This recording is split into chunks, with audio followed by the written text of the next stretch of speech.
आप सभी लोग को जानकारी है कि हर 10 साल में जनगणना होती है और जनगणना अधिनियम 1948 के आलोक में जनगणना कराई जाती है।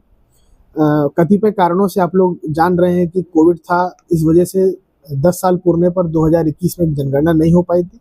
अब उसको उच्च स्तर से सरकार से निर्देश प्राप्त है, उसको करा रहे हैं हम लोग।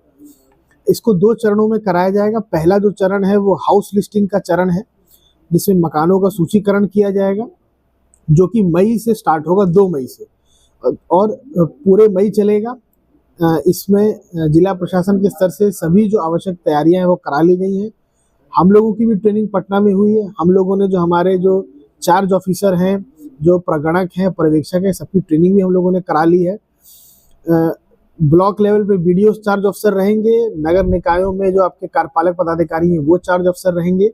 मुख्य रूप से हमारे जो शिक्षक हैं उनको हम लोगों ने प्रगणक बनाया है और कुछ पंचायत स्तरीय कर्मियों को हम लोगों ने पर्यवेक्षक का भी काम दिया है। इसमें सबसे महत्वपूर्ण बिंदु इस बार की जनगणना का है कि ये पूर्ण रूप से डिजिटल जनगणना होने वाली है। इतिहास में पहली जनगणना है जो कि डिजिटल जनगणना होगी। दूसरा, इस जनगणना का एक बहुत महत्वपूर्ण पहलू है कि इस जनगणना में पारदर्शिता और डेटा सेफ्टी को लेकर के प्रथम बार सेल्फ इन्यूमरेशन यानी कि अपना रजिस्ट्रेशन खुद करने की भी सुविधा और पोर्टल सरकार द्वारा इसमें दिया गया है। 17 अप्रैल से ये पोर्टल चालू होगा, ये प्रक्रिया चालू होगी। इस पोर्टल में जिस प्रक्रिया से जो सेल्फ इन्यूमरेशन का कार्य किया जाना है, उसके लिए हम लोग एक छोटा सा वीडियो ट्यूटोरियल हम लोग शेयर करेंगे, आप लोग से साझा करेंगे, जिससे कि जो आम जनता है, आम नागरिक है, वो अपने से अपना सेल्फ इन्यूमरेशन करा पाए।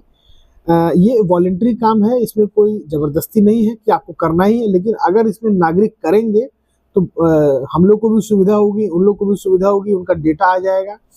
हम लोग को यह बात जरूर ध्यान में रखनी चाहिए कि इसी जनगणना के डेटा के आधार पर जो हम लोग की नीतियां बनती हैं, जो निर्णय होते हैं सरकार में उच्च स्तर पे, इसी डेटा के आधार पर होते हैं।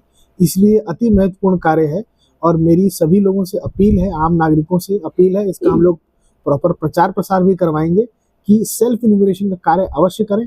5 से 10 मिनट से ज़्यादा उस कार्य में आप लोगों के नहीं लगेंगे। ड्यू डेट क्या है इसको सर? 17 तारीख से स्टार्ट होगा सेल्फ इन्यूमरेशन। 1 मई तक चलेगा। सर कितने कर्मी रहेंगे तो इसको?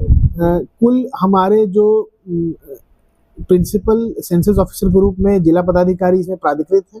उसके बाद हम लोगों ने जो योजना पदाधिकारी है उनको जवाबदेही दी है, डीसीएलआर है भभुआ की, उनको जवाबदेही दी है। हमारे जितने ब्लॉक के बीडीओज हैं और कार्यपालक पदाधिकारी वो हैं।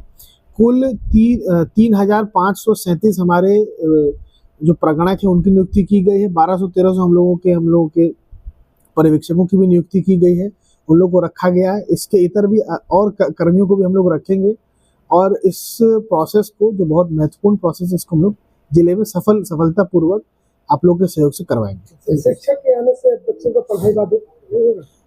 उसमें हम लोग जो टाइम स्लॉट देंगे और जिस ड्यूरेशन में होगा, हम लोग का प्रयास रहेगा कि उस पढ़ाई और शिक्षकों का उसमें बाधित ना हो बच्चों।